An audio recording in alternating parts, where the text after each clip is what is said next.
Yeah, in case you're wondering, I'm doing this at work because I'm the king of procrastination and the video is about to be uploaded tomorrow and I forgot to record it.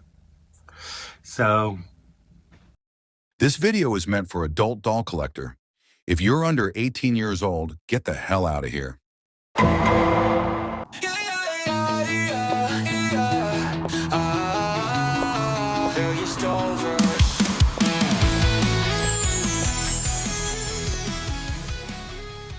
okay, so first, I just wanted to thank you all to have participated on my doll Instagram account to the Q&A and posting questions and all that stuff. I was kind of worried that people will not follow along and just ask questions. It's like when you create an event and you're just like, are people gonna join or something? And well, there is a video, so that means that people join, so thank you very much for that. So let's start with the first question. So I combine the questions because it's basically the same theme covering, so it's about how I started it.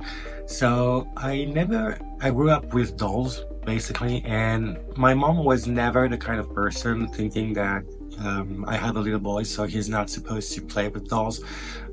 So she basically allowed me to collect them and play with them.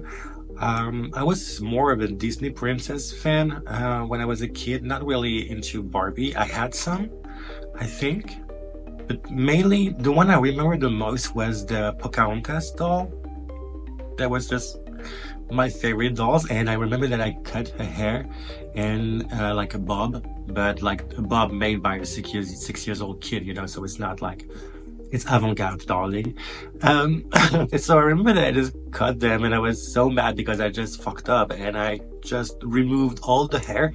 And I remember using the red wax from a cheese called, it's supposed to be a cheese, but well, whatever. We do not discuss that anymore. A brand called Babybel. I don't know if you had that in your country, but it was kind of popular when we were a kid in France. And I remember that the cheese was covered in kind of a red wax, and I used that wax to create her different haircut, a different hairstyle. So she had a bob, and when I had two Babybel, I was able to create longer hair, and it was kind of the thing. And well, the irony is that I'm not a hairdresser, so it is what it is. So I had that, then I stopped when I was around 6. I stopped around 6 because I started watching anime like Dragon Ball Z, I was presume, Sailor Moon, like, and most likely playing video games. And I kind of stopped until I was 15 years old when I got back because of an ex who was collecting June planning doll. Now it's becoming, it's not becoming, it's called now groove dolls, pulley tying, dal, Aizul, and all that things. And that's when I started with really photography, storytelling, and collecting different kind of outfit and all that stuff. And it was becoming a thing at that moment. And I stopped when I was around 20 years old, 19, 20, because I moved to the north of France because I grew up in Paris, and I moved to the north, close to Belgium, if for those knowing, Lille, if that rings a bell for anyone. And I stopped at that moment because I was living my Carrie Bradshaw era. Like, I was dating every single week. I have to stop oversharing. So I stopped at that moment and got back to Paris, become a hairdresser at that moment, and I just stopped collecting, playing with them. It was just not something that was in my mind anymore. I was contacted by an amateur photographer, and I got involved into photography and modeling and all that stuff. And I remember that I had my account, and someone collecting Barbies in the United States named Conundrum, for those who knows. It's actually, if you know, you know. He followed me on that account, and I was kind of mind blown to see an adult doing photography with dolls and all that stuff, and I was just like, this is just amazing. And I really love doing photography. And even though I had a couple of friends who were doing it in Paris, it's kind of complicated to match the agenda, to find a date, to find a place and all that stuff. So I thought it was a great alternative to just do it with dolls. So I started, collecting dolls again. I started with a candle. It was a basic Playline one, the one you can shave and all that stuff. Then I created an account for that doll, and then it just was like falling into a rabbit hole. Like, definitely. It was like, I've seen the candle, then I realized that there was something called made-to-move bodies, and I was just mind blown. And I discovered action figure. Then I discovered the Faisine, TB Jiao, and all the seamless bodies that I was creating now. Until, well, now. So yeah, I would say that this is basically the journey that I've been through in the doll world. Next question. So now we're entering the chapter of YouTube, and the first question is, who are your doll go-to YouTube channel? There isn't much.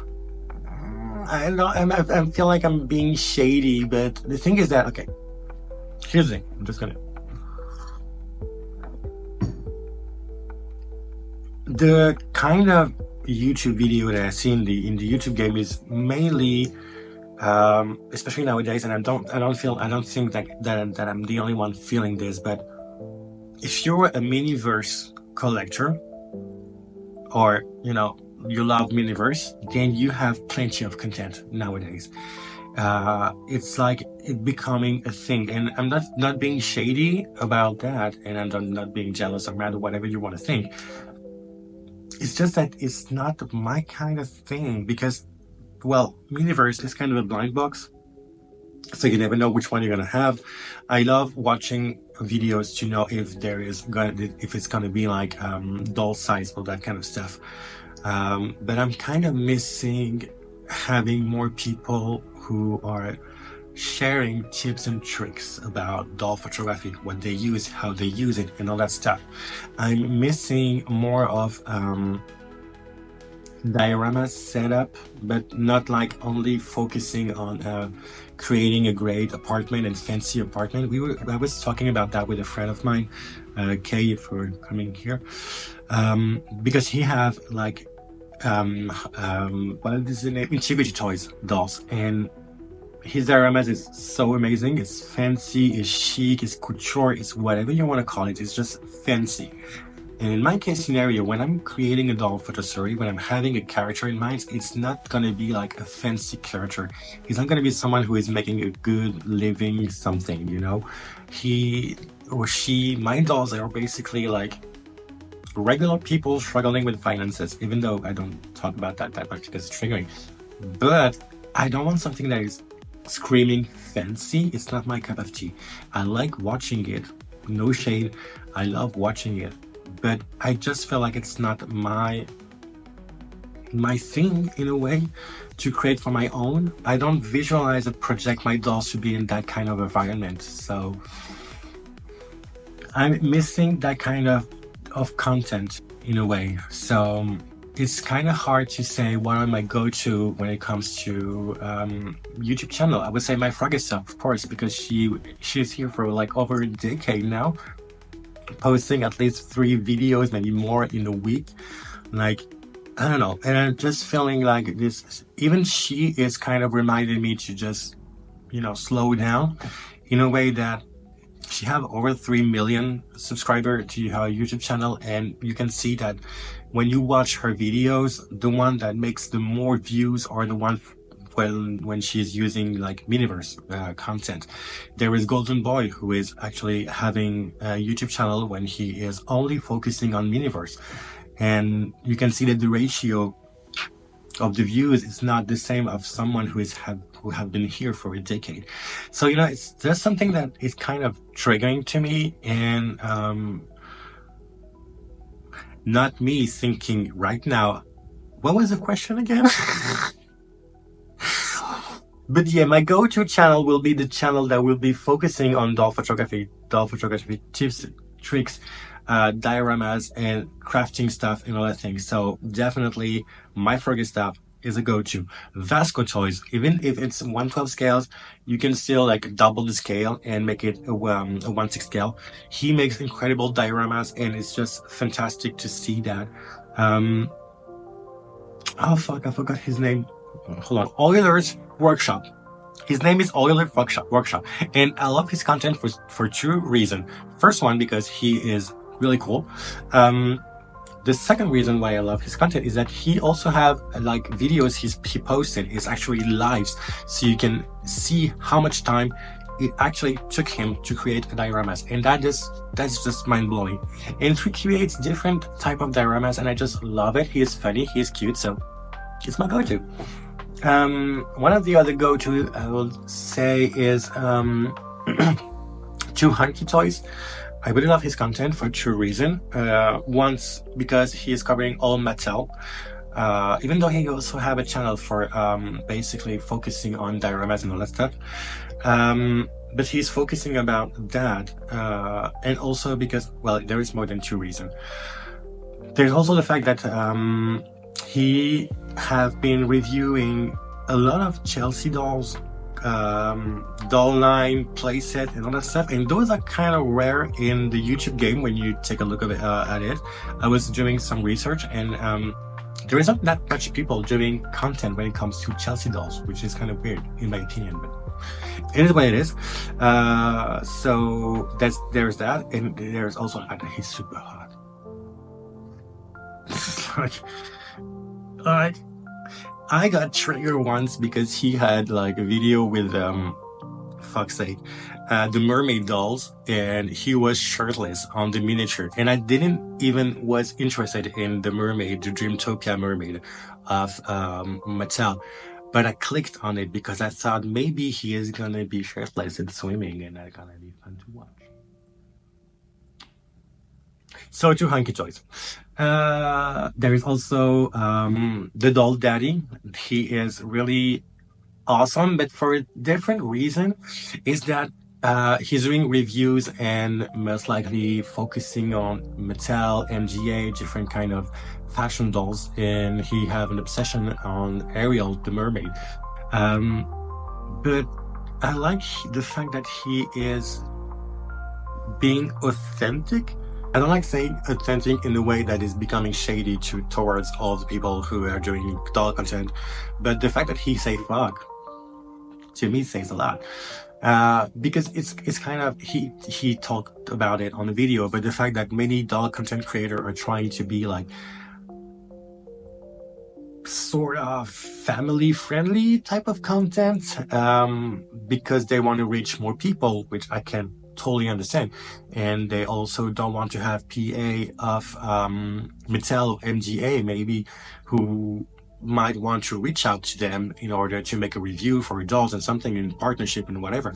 And we know that those brands are more like family friendly businesses, and they might not want to work with someone who say fuck like a lot of time in a video. So the fact that he doesn't care about that, to me, makes that I'm feeling more safe in a way. I don't know how to put that in a word though. I would say that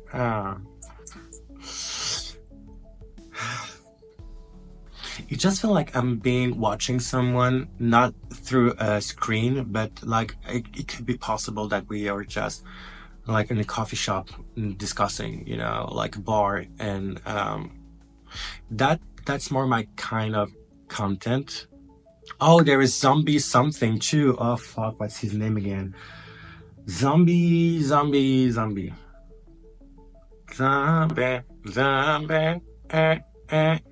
Well,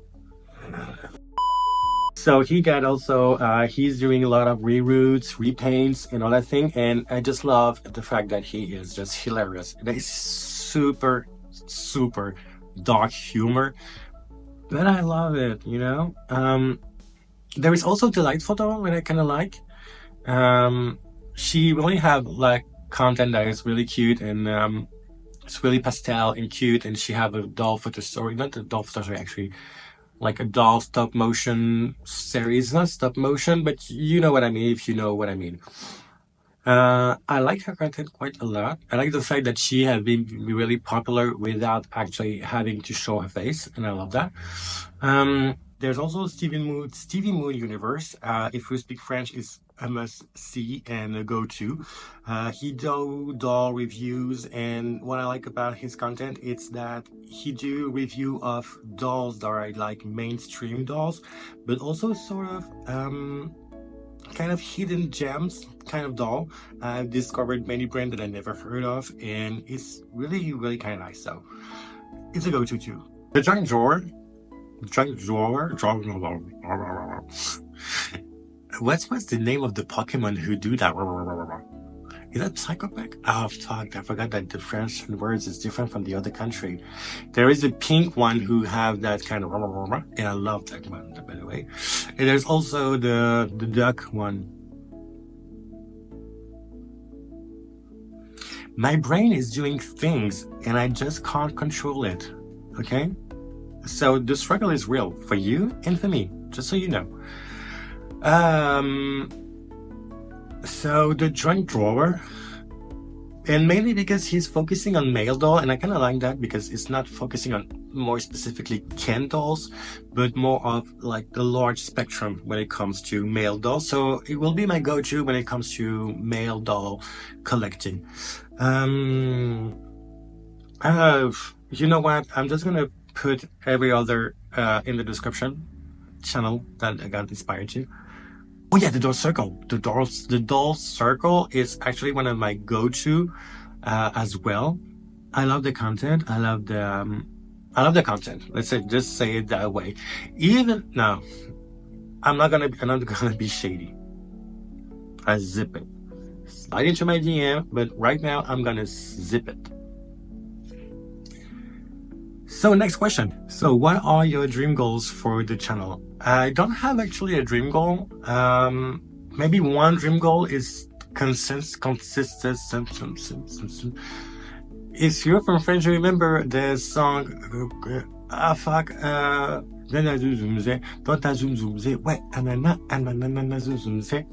I forgot what was the name of the song. This video is not making any fucking sense. And the worst is that I'm actually really enjoying it. Okay, so what are your dream goals for the channel? And it will be consistency. I have ADHD. If you didn't know, now you know. There were signs though.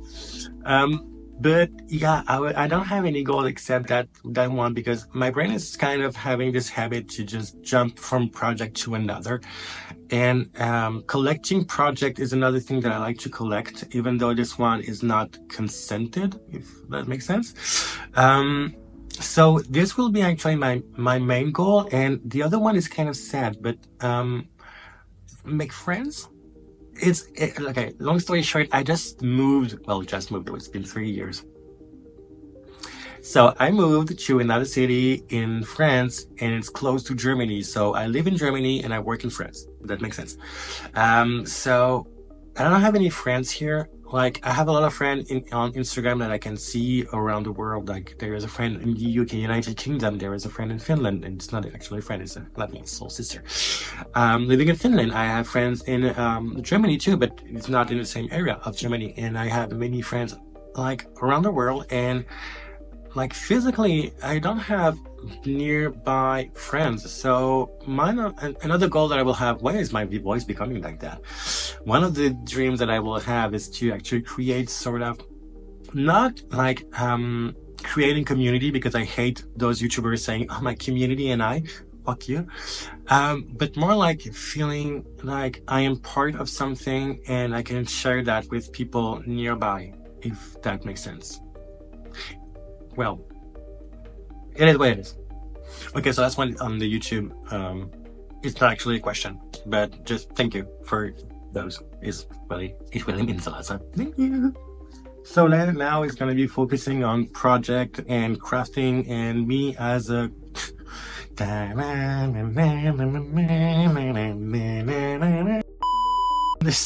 now we're focusing on the things that I like to create, to craft, and other things. So my favorite thing to make is kind of hard to tell because there is two things.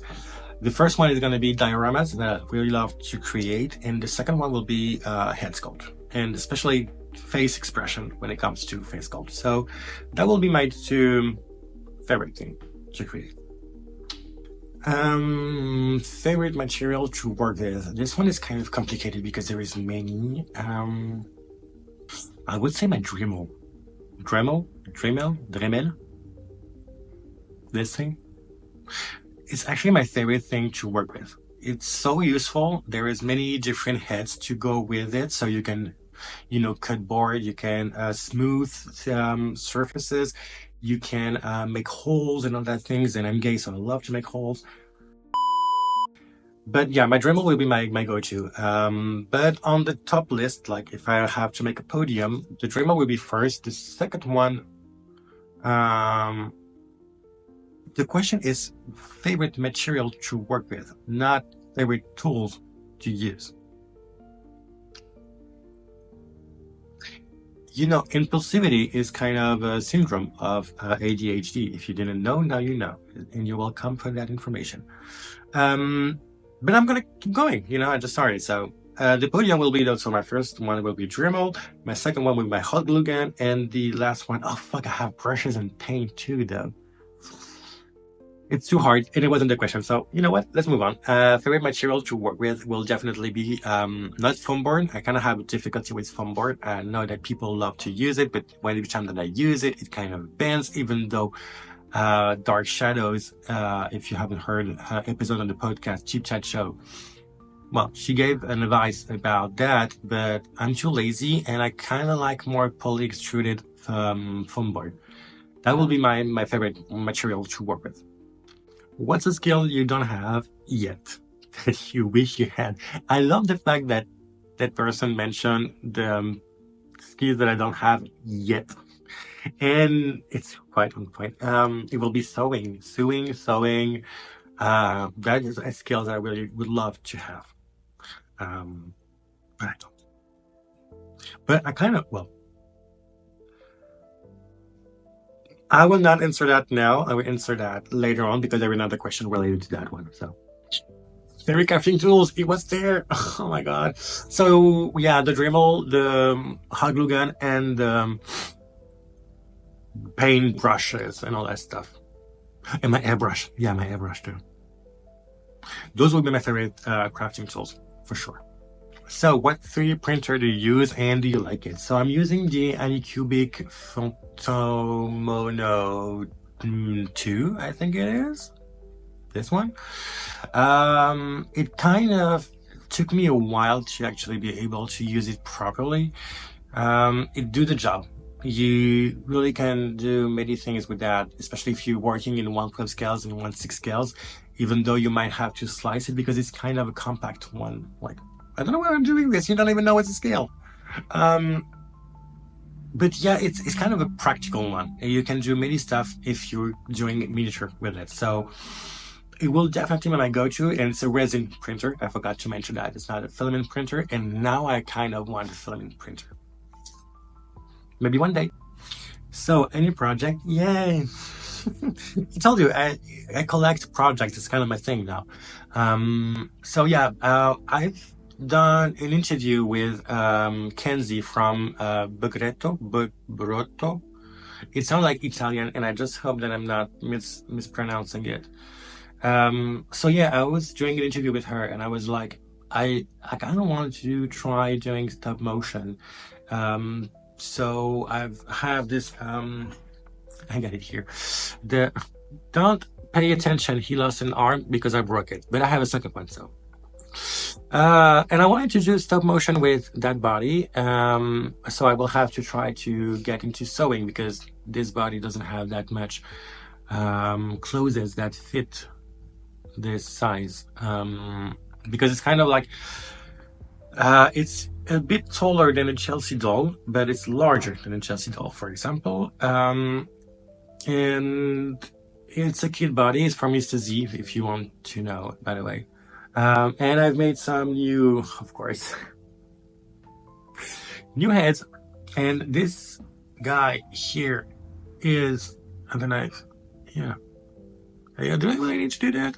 Or is it like, well, this guy here will be the main character of this new stop motion project activity. So yeah, project coming up soon is the stop motion, and this video is going to be shared on Sunday, and that means that while you're watching this, I'm repainting all the heads of that little boy.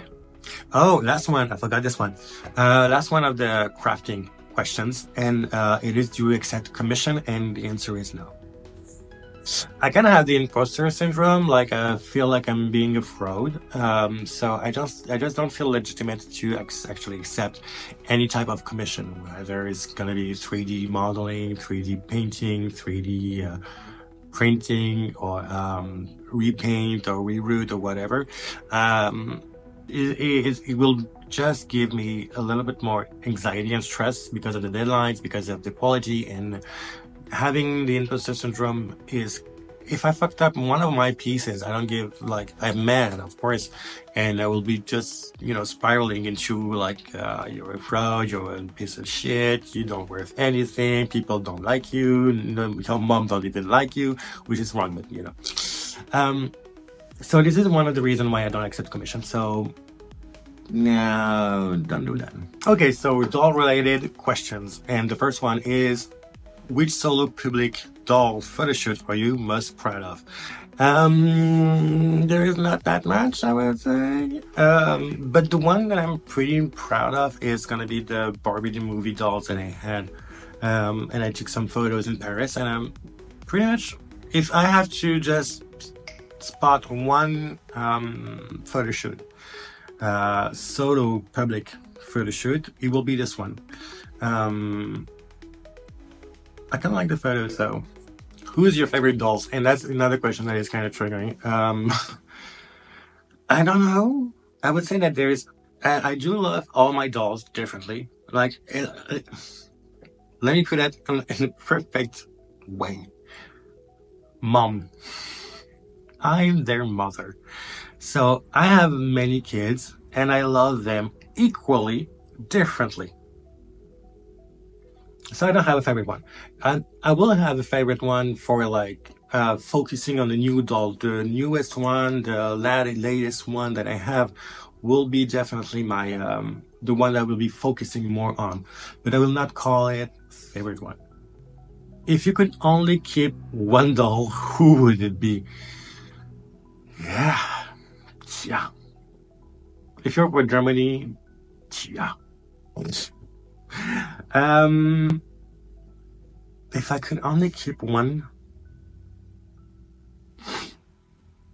I think it will be Amir. Oddly, I think he will be the one that I will keep. If I could only have one, it will be him. And that comes from someone who just said that I don't have any favorite, but it's not because he's my favorite. It's because he is the first Arabic doll that I have seen so far, and I have a special bound because of that, because I was complaining about the lack of diversity and representation when it comes to media, when it comes to TV shows, movies, and all that stuff. But in the doll community is quite the same. I mean, when was the last time you saw a Barbie with a hijab? You can't say that there is not a woman wearing a hijab in the world, So, it's just, well, so yeah, that will be him. Let's not get into it. I will make a video about that later on, another day, another time. Favorite doll body will definitely be the Chibi one. It's the seamless bodies that is 1/6 scale. The brands have different body shapes, especially when it comes to women, because when it comes to men, it's always kind of hunky. I kind of wish for a dad bod or a curvy bod. Seamless, it will be just awesome. But the problem is always that it's great to have curvy bodies, but having clothes is kind of a great deal too. But kind of like what is happening in the real world, you know. So yeah. But yeah, my go-to will definitely be the Chibi League body, the seamless body. Those are amazing. Favorite doll brands, again, predictable, Chibi League. It's just that I feel like I'm having the things. It's not how I should have started this sentence, but it's just giving me what I paid for. I have a seamless body. I have a great detail head sculpt. I have amazing accessories and outfit and all that stuff. And it's kind of pricey. Let's be honest. It's over 100 euros. So I'm guessing it's more than $100 as well. But at least I know what I'm paying for. You know, like for example, the Ken Couture that came out, it's $100. I just don't get it. I don't get it. I just don't get it. I'm not paying. I don't feel like I'm paying for a doll. I'm feeling like I'm paying a brand. And I'm not here to pay a brand. I'm here to pay for a product, if that makes sense. You know what I mean? So it's definitely gonna be like Chibili. Why do I feel like I should apologize for that? No, I just love them. That's it. Dream doll. This one is kind of complicated. I know what dream doll. What's my dream doll? I know what it is. There is going to be two actually. There is the Esmeralda, Carnival Esmeralda, and Masquerade Esmeralda, and I just love that dolls. But it's definitely a dream doll because it's the kind of doll that I will never remove from the box.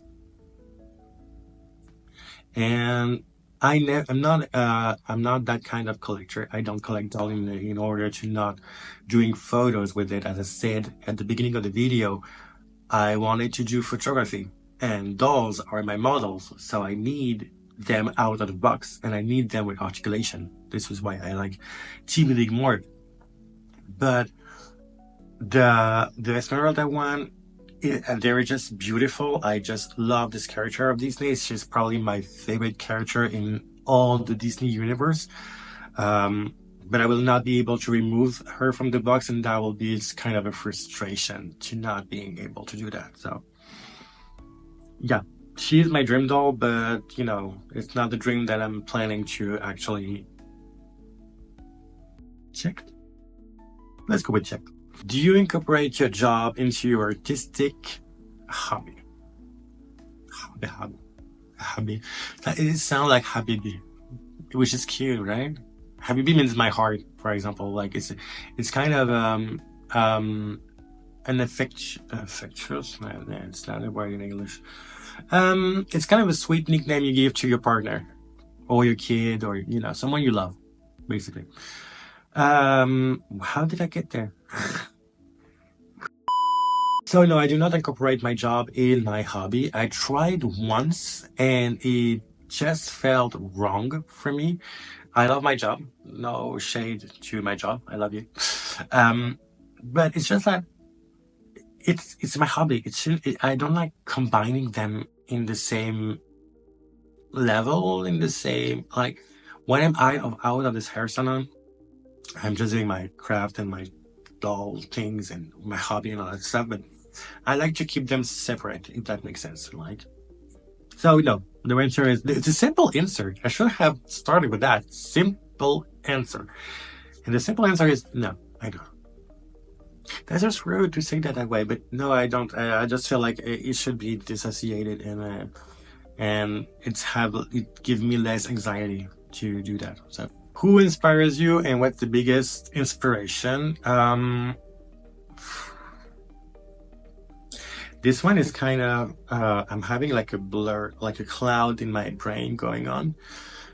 Because the first name that is coming in is Petra Collins, if you're familiar. Her photography is probably one of my favorite type of photography. It's just perfect. She definitely have like a style and identity and something that is, I don't know, I just love her work for that. Who inspires me?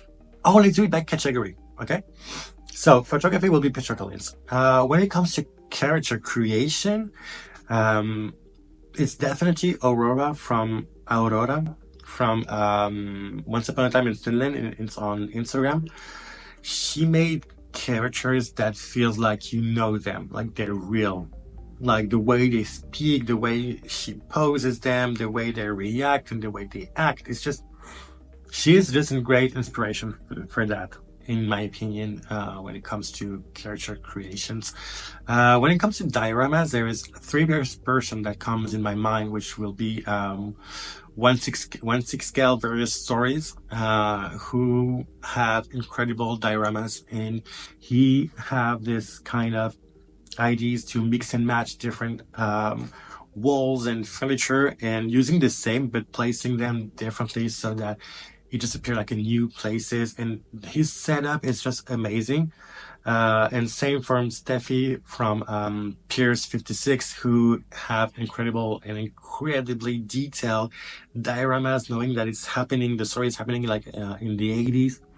So she really tried to have like matching miniature of this period of time. It's just mind-blowing. So definitely go to and definitely biggest inspiration for me. And when it comes to magical stuff, Malcolm from Malco Jojo, he really have like mixing and incorporating AI things inside his photography is just mind-blowing the way he's doing that, and I just find it quite like a good inspiration for different project. So yeah, I feel like Wolverine Land said like there is many things, and I feel like I'm gonna be like a piece of shit for not giving a shout out to everyone.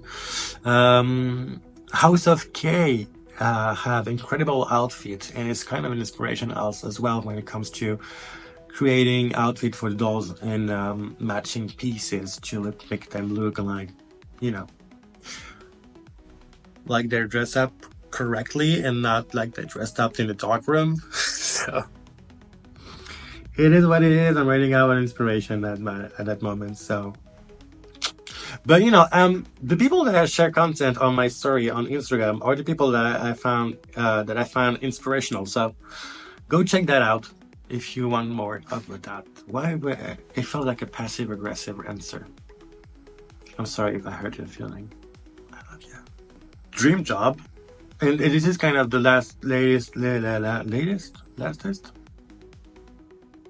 dream job. My dream job would be, there's two jobs that I would love to do. One, rich, is a job that I would love to try, but like filthy rich, you know, like dirty rich, like nasty rich, like richer than Elon Musk, if that makes sense. That's a job that I would love to do. This, or the second one would be wife of a football player. That will be also another job that I would love to do. Yeah. So if you have people recruiting on both, let me know. You know, if they're hiring, I would be more than happy to just give them my resume. Can you remember your life before dolls? Yes. And you know, well, actually what's worse is that not only can I remember life before dolls, but what I can't remember is how did I spend my money back then? Because like, I'm not richer, you know, and I'm spending money on dolls, but I know where my money is going to, you know, and I can't remember before that, where did my money go? Because I wasn't going that much on holidays. I wasn't, you know, paying or buying clothes or something like that, you know? So that's one of the questions that I'm actually wondering about is where did my money go before I got into dolls collecting? If that makes sense. But my life before dolls, I was doing photography. So and it wasn't with dolls, and I was a doll actually. If that makes sense. But yeah, that's the only thing. I feel like, I don't know. I don't know. This question is actually bringing so much other question in my head, like where did my money go? Was I happier before getting into dolls and things like that? But dolls photography, especially now, is becoming such a part of my life, if that makes sense. I can't imagine having new friends if they're not related to that, if that makes sense. Um, because I don't want to have any more this feeling that if I go to somewhere, can I bring my doll with me taking doll photography? Is it okay to do that? Or people might feel uncomfortable. I could feel uncomfortable too, because even if people don't feel uncomfortable, doesn't mean that I don't feel uncomfortable doing it, you know? So, I don't know. uh, I might have to think about that. Oh my God. That is actually a great question, and truth be told, I'm sorry, but I will have to answer that question, to ask that question to people that I'm going to interview in the future, because it's a very good question. It's a very, very good question. Yeah. Last but not least, how is Adam? I'm worried. He's been slumped on the sidewalk for months, as far as I know. So, for those who don't know, I had this account, Elias Dolvers. I started with many dolls. There's many stories in that doll account. One of them is with Adam, who is a drag queen. And I used that dolls, and I really loved that dolls for a long time. But the problem is that I'm using the YMI 25 body, which is kind of a teenager size height, I will say, compared to other. To put that in perspective, you remember the creatable one, the skipper one? It's kind of the same size of those two. So knowing that he is a drag queen means that he is shaved like really closely, even though there is drag queen with beard. So no shade to that. Doesn't mean that because you have a beard doesn't mean that you can't be a drag queen. Don't make me say things that I didn't say. Okay. But knowing that with the bodies, being a doll collector, it just felt weird in a way. So that's why I came back with Noah now. But you know, Adam is living his life, and he's pretty happy, I think. But the long story short, I'm planning to give him like another moment to shine in the new storyline that I'm doing with Noah, in order to put an ending to his story. So that you will have the answer sooner or later, but the sooner the better. That's it. We covered the first anniversary Q&A. So thank you all for the support. Thank you very much. I didn't expect to still be there 1 year later on YouTube. So thank you very much for the people who have subscribed, who liked, who commented on the video. I'm sorry if I don't answer all the comment, because mainly I don't have notification that someone actually commented on a video of mine. One of the YouTube mystery. But yeah, thank you very much. Like, this really means so much to know that people wanting to have answers and to ask questions and all that stuff. So thank you. It just make me feel like a bit I feel like not legitimate, but feel like people are making me in a position that I can be legitimate to talk about it, or that I feel what's the word again? Validate. Like I'm having like a validation that what I'm doing is actually cool. So thank you very much for that. Again, like, comment, share, subscribe, and all that shit. Well, you've been on YouTube for a long time ago, so you know how it works, and it's not like a big surprise to you. You know how to support the channel. See you soon, and I don't know which video will be posting next, honestly, but you can follow me on my Instagram, and you will have the answer there when it's going to be posted. Anyway, bye!